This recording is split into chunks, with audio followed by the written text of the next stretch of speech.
Praetor Amalthus. What is it? I have a report to make regarding the situation with the Aegis in Tanto. Please, come inside. Yes, Your Eminence.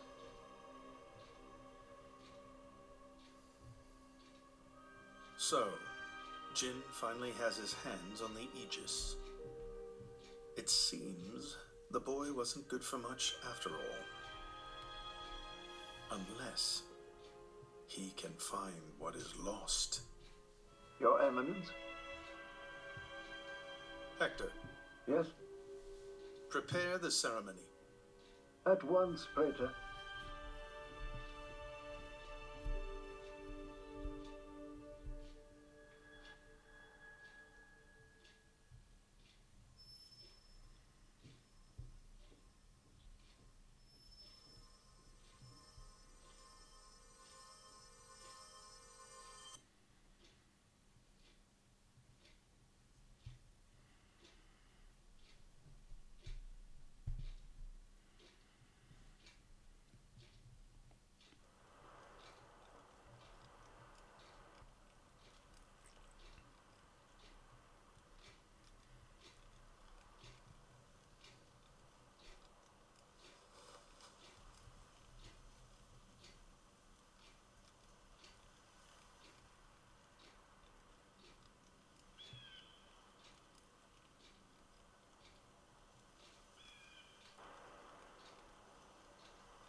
Rex, still sleeping?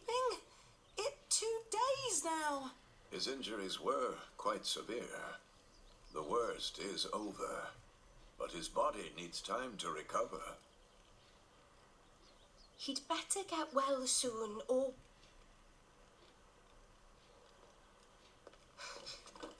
Rex?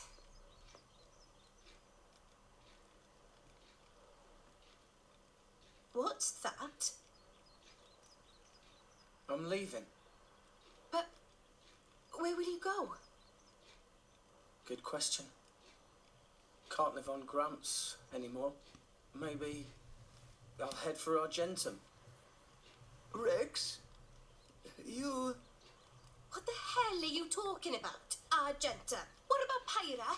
Do you know how desperate the situation is? Or have you finally lost it, you idiot? I know, okay? It's just... Just what? I'm done. Done? When I became the driver of the Aegis, her driver, I felt like I could do anything. But I was just kidding myself. All I've managed to do is hurt her. Again and again. So, I'm done. Oh, for crying out loud, Rex! She got herself caught to save you! I know. So what? So what? Those guys are way out of my league. I can't beat them. It's hopeless. I understand that now. She'll be safe with them. They're not going to hurt her like I do. So, I'm leaving. Just been kidding myself all along. Me, a driver, in the end, salvaging is all. You bloody idiot!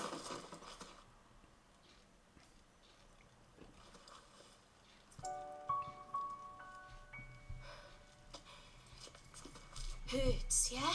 But that pain's nothing compared to what Pyra must be feeling right now. She went with those bastards knowing full well how much it would hurt. For our sake, not hers. I get it, I know. But what do you want me to do?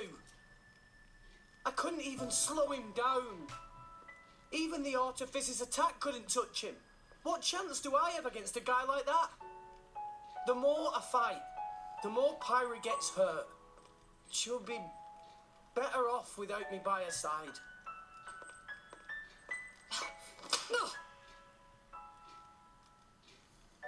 Do you actually mean that?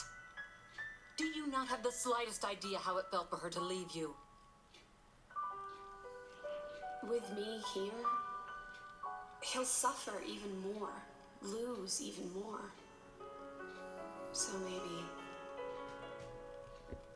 Rex is better off without me. Rex and the whole world, they don't need me. That's just how it feels. Pyra thought you'd be better off if she was dead. Did you know that? She is planning to sacrifice herself to defeat them. Huh? You drove her to this, but here you are, giving up! You said you'd get Pyra to Elysium, didn't you? You'll eat your words just like that! Hey, Mum, Dad, it's been a while. A ton happened, you know? I became a driver. And this girl is Pyra, my new partner. I know you'd love her.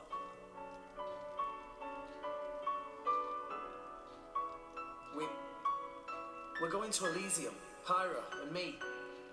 I don't know what's coming next, but you'll be watching over us, right, guys?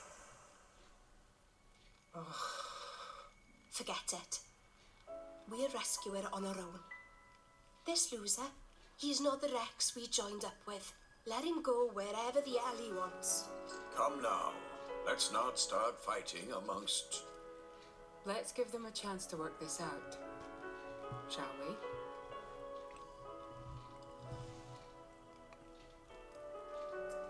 You know, Nia, quite right. Rex definitely not behaved like himself. Giving up after one loss? That not Rex I know at all. But... Now is not time for excuses!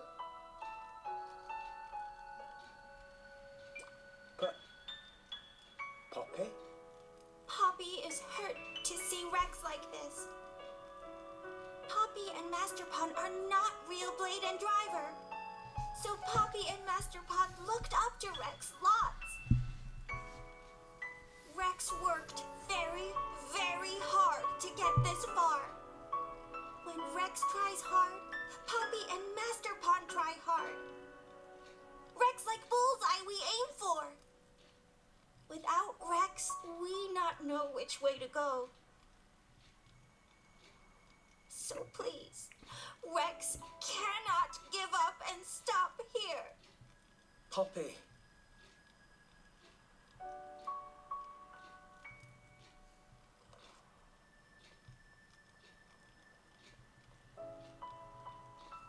My prince?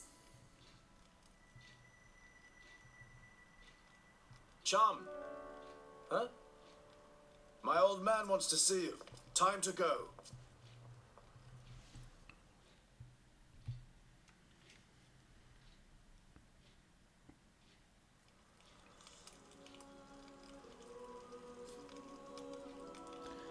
Ja, eine echt traurige Stunde ist hier angebrochen. Willkommen wieder zurück zu Xenoblade Chronicles 2. Im letzten Part haben wir Gembos Kopf erreicht und die Omega-Fessel repariert und an uns genommen und dadurch ist Nintael gerettet. Allerdings wurden wir von den Torner angegriffen und Jin, er hat uns komplett fertig gemacht und hat Pyra entführt. Ja, und allein dadurch, obwohl Rex mit aller Kraft gekämpft hat, wurde er trotzdem da in 0, nichts da fertig gemacht. Jin hat uns sozusagen seine wahren Kräfte demonstriert. Ja, und das Ergebnis, ja, jetzt ist Pyra ihm doch in die Hände gefallen. Rock, please to be Na toll. Und ich verspüre eigentlich gerade echt sehr großen Groll und Zorn gegenüber Jin da gerade. Ja, und na klar, Rex ist jetzt natürlich sehr verzweifelt. Er konnte echt rein gar nichts ausrichten. Aber der kann er jetzt nicht einfach so aufgeben. Das Schicksal der Welt lastet immerhin auf seinen Schultern. Können wir wirklich gar nichts dagegen ausrichten? Ich dachte, die Aegis wäre allmächtig.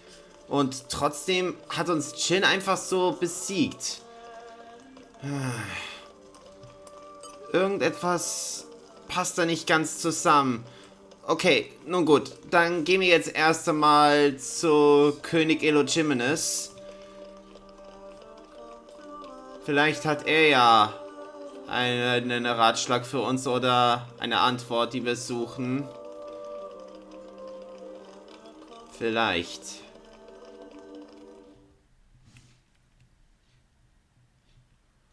Are you all right to be up and about?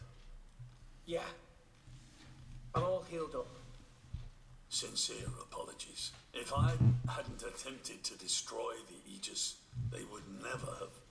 If you'd done nothing, they'd have come for her anyway. You're not to blame, Your Majesty. It's my fault. 500 years ago, this kingdom was rent in twain. Some followed Adam, who sought to live with blades and titans as equals. Others opposed him, preferring to consider humans as the masters and titans as our tools. When Adam returned to the ether, his rivals seized power, leveraging the power of the Omega Fetter. They declared themselves the Tantalese royal dynasty. Claiming they were the hero Adam's descendants. Precisely. My ancestors merely used the name of the beloved Adam in order to win over the people.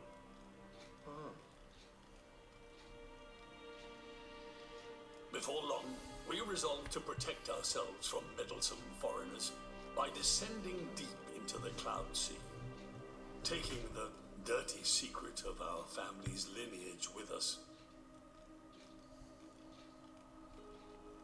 The Praetorium, for their part, did not protest. Can you guess why? No. They offered to stay silent in exchange for a certain resource. An annual tribute comprising a fixed quantity of core chips. I have something I wish to show you. What is it?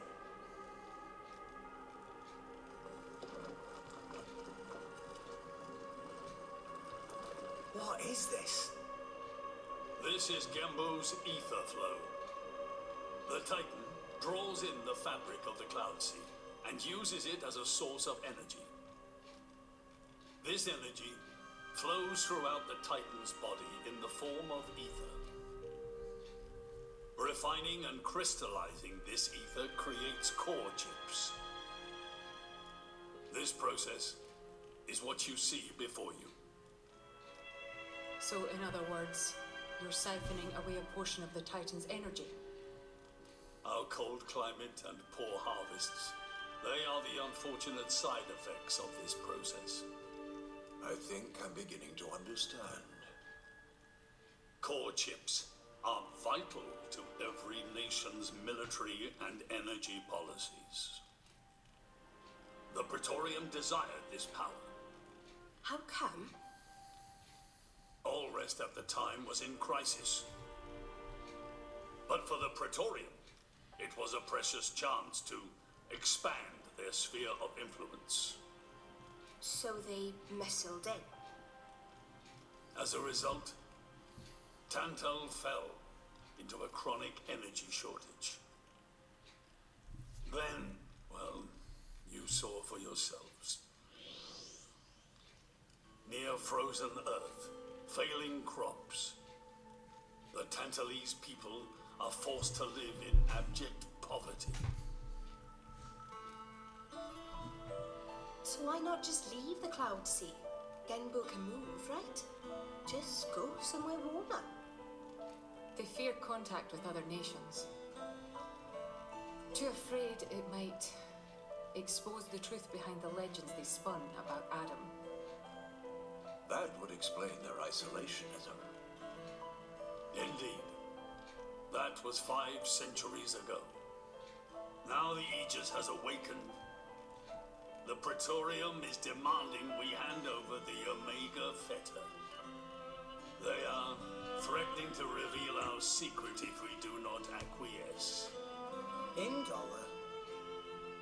Threatening me? I get it now. That's what was in that letter. Enough was enough. I couldn't stand by and let the Tantalese people suffer any longer. Therefore, I made a decision. And that's why you... Yes. I knew there was a chance that the Praetorium would use the Aegis against us. But if I could neutralize her power, perhaps we would stand a chance of opposing them. And perhaps by saving my people from poverty, I could absolve the sins of my forefathers. You didn't think about using the Aegis' power yourself? Wielding such power is beyond my means. I am under no illusions. However, does the same apply to you? I felt something. When I looked in your eyes, I knew. Perhaps you are the one to whom we can entrust the Aegis' power. Father? In the end, it seems I only managed to make things worse. I can blame nothing but my own judgment.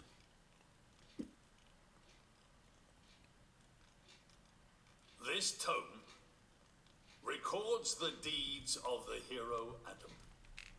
According to this, he saved the world from destruction using a white sword, and then disappeared along with a red sword. White and red? It must mean Mithra and Pyrrhus swords. Whoever wrote this must have had a personal connection to Adam. And, most curiously, after Adam disappeared, the author of this book went looking for something. Something. The third Aegis sword. There's a third. Apparently, this sword was as transparent as diamond and gave off a clear, brilliant light. But Adam went his whole life without using the sword. In fact, he could not use it. What do you mean, couldn't? The sword was simply too powerful. Even he, the legendary hero, could not contain the power it commanded.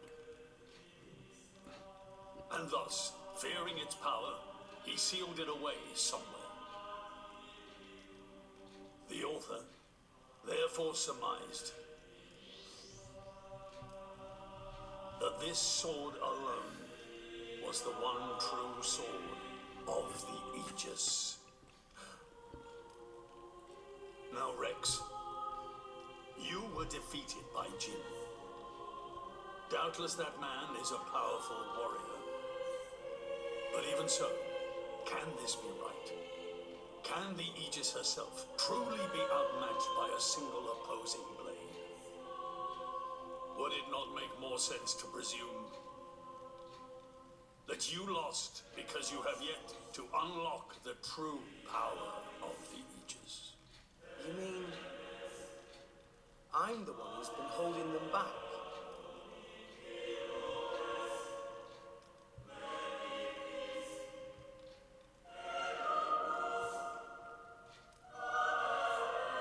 Your Majesty, where is that sword? We have to find it somehow. We have to find that sword and rescue Pyro and Mithra. Regrettably, the book does not specify the sword's location. But there must be. However, reading between the lines, it seems the author suspected that the sword lies somewhere in Etheria. It's not much, but that's where I would begin the search. In Letheria. Are you ready? Huh? Are you ready to do what it takes to be their true driver? Gramps? Well, are you, Rex? Yes, of course. I'm going to be the driver that Pyra and Mithra deserve. And then, I'm gonna take them to Elysium. Then come with me. I'll show you the way.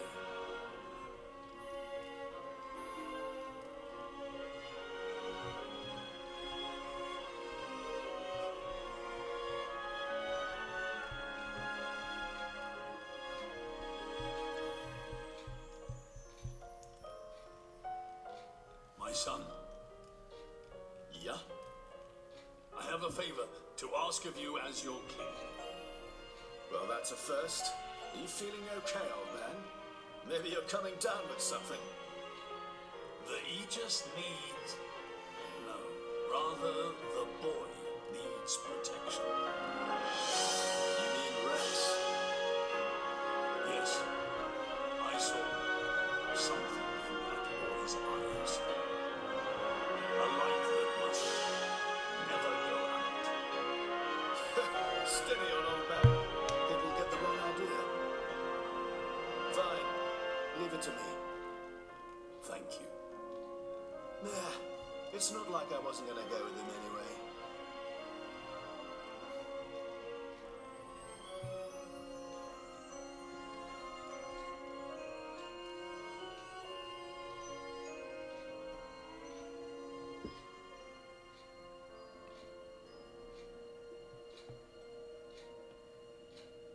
You really can't judge a book by its cover.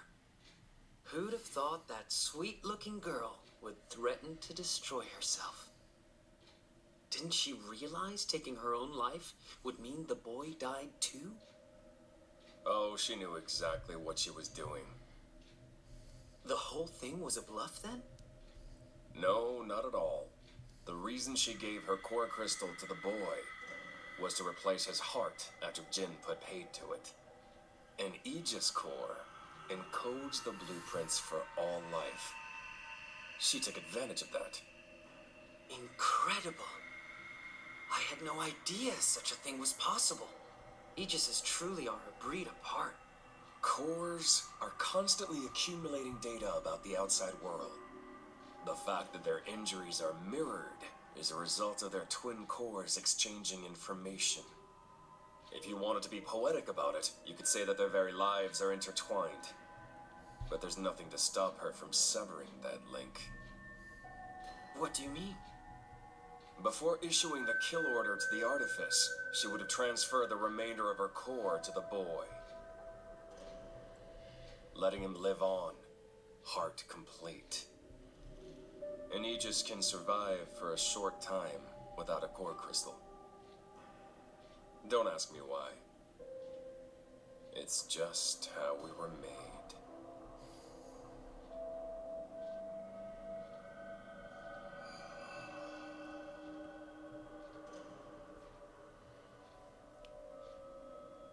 So that's the reason Jin agreed to her terms. He couldn't care less about the boy. But he wasn't about to lose this one. Simple as that.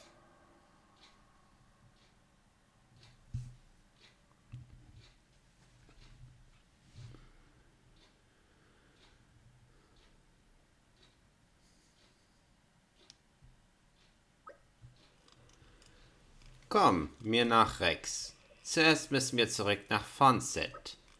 Zurück nach Hause? Red ich so undeutlich? Ja, nach Hause. Den Rest erkläre ich dir, wenn wir da sind. Komm. Okay. Hey, I'm back now. All friends returned safely! Wow. Okay, das sind auf jeden Fall wieder einiges an Informationen, die wir jetzt da gehört haben. Wow, und ja, schon ist unser Rex hier wieder Feuer und Flamme etwas auszurichten. Ja, das ging mir ein bisschen zu schnell, wenn ihr mich fragt. Aber gut, Hauptsache, er ist wieder mit vollem Einsatz dabei. Also, es gibt tatsächlich noch eine weitere Form der Aegis, wenn ich das hier so richtig verstanden habe. Ein rotes Schwert für Pyra, ein weißes für Mithra und dann noch ein drittes. Da muss es doch logischerweise noch eine weitere Form der Aegis geben. Ja. Eine, die aber, wenn dann in Smash Bros. Zum Beispiel niemals wirklich freigeschaltet worden ist. Mann, ist sie etwas so mächtig, dass sie da niemals auftreten da kann in Smash Bros? Wow. Okay. Alles klar. Ein drittes Aegis Schwert also. Und wieso hat uns Opa oder Asurda uns jetzt hier so gefragt, ob wir wirklich bereit dafür sind? Ist er etwa... durchaus möglich, oder? Nun gut. Nun denn, ich kann euch auf jeden Fall jetzt erstmal sagen, während des 7. Kapitels, also diesem jetzigen hier, werden wir keine Nebenquests machen. Wir werden uns da voll und ganz der Story widmen, bis das Kapitel vorbei ist. Das heißt, die Parts werden jetzt auch wieder ein bisschen kürzer. Gott sei Dank, nicht wahr? Genau. Was aber auch bedeutet, wir werden jetzt hier diesen Part hier dann gleich an dieser Stelle hier beenden. Dann sehen wir uns im nächsten Part dann in Fonset. Hoffentlich kann uns dann Asurda mehr darüber erzählen, was über das dritte Schwert, wo wir es da jetzt finden und was hat Fonset genau damit zu tun. Tja, das sehen wir dann demnächst hier wieder. Also bis bald hier wieder. Euer Nintael.